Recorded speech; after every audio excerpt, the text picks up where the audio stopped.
Assalamualaikum warahmatullahi wabarakatuh. Perkenalkan, nama saya Kaila Salsabila, NIM D1C221065, kelas R1, Prodi Teknik Pertanian, Fakultas Pertanian. Di sini saya akan menampilkan video kampanye anti radikalisme untuk tugas tutor PAI GNRM Unja 2021. Selamat menyaksikan. Tahukah Anda, dengan populasi muslim 207 juta jiwa, Indonesia menjadi negara berpenduduk muslim terbesar di dunia. Seperti apakah wajah muslim Indonesia?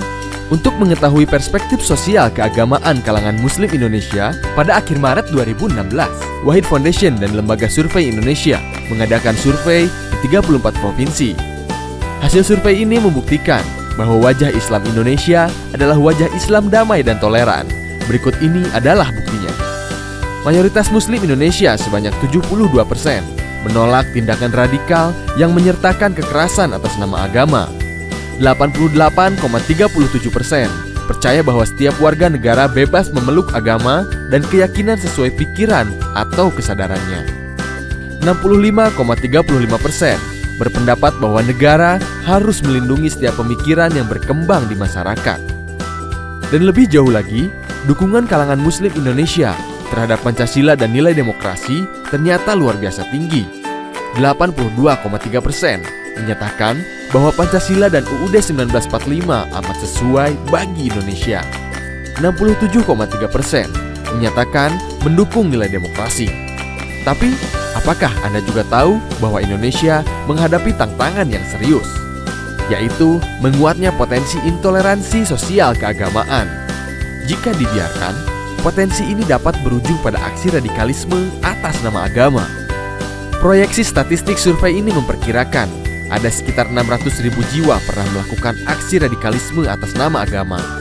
Sekitar 11 juta jiwa berpotensi untuk melakukannya bila ada kesempatan, hampir menyamai jumlah penduduk Jakarta dan Bali.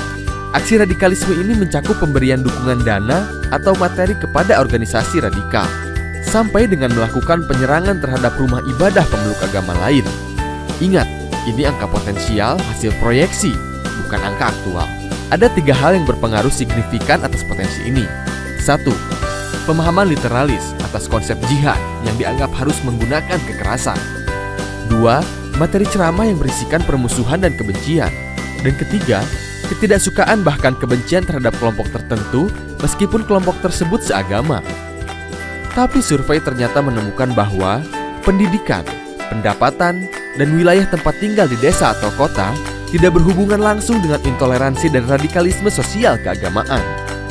Maka tantangan terbesar pemerintah saat ini adalah penegakan hukum yang tegas, terutama terhadap pelaku hate speech, memastikan kebijakan yang tidak diskriminatif dan memenuhi hak-hak warga negara yang dijamin undang-undang tanpa memandang agama, keyakinan, suku, ras, ataupun pilihan politiknya.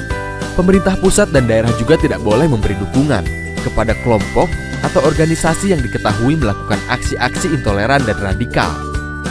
DPR dan DPRD harus menghapus atau merevisi undang-undang atau peraturan yang bertentangan dengan semangat kebinekaan, perdamaian, dan non-diskriminasi. Organisasi sosial keagamaan moderat seperti Nahdlatul Ulama dan Muhammadiyah harus memperkuat basis dan kapasitas anggotanya dengan pemahaman keagamaan yang lebih kritis dan terbuka. Dan sebagai warga negara, kita harus membiasakan diri berpikir kritis, tidak terlibat penyebaran ujaran kebencian atau hate speech, mengamalkan nilai-nilai beragama yang positif dan damai, membuka ruang dialog, menggiatkan interaksi antar kelompok, serta memupuk saling pengertian dan pemahaman. Marilah kita bangun bangsa dan kita hindarkan pertikaian yang sering terjadi. Inilah esensi tugas kesejarahan yang tidak boleh kita lupakan sama sekali. Karena Indonesia bukanlah milik sesuatu golongan, sesuatu agama, sesuatu suku, pun golongan adat istiadat tertentu, tapi milik kita semua, dari Sabang sampai Merauke.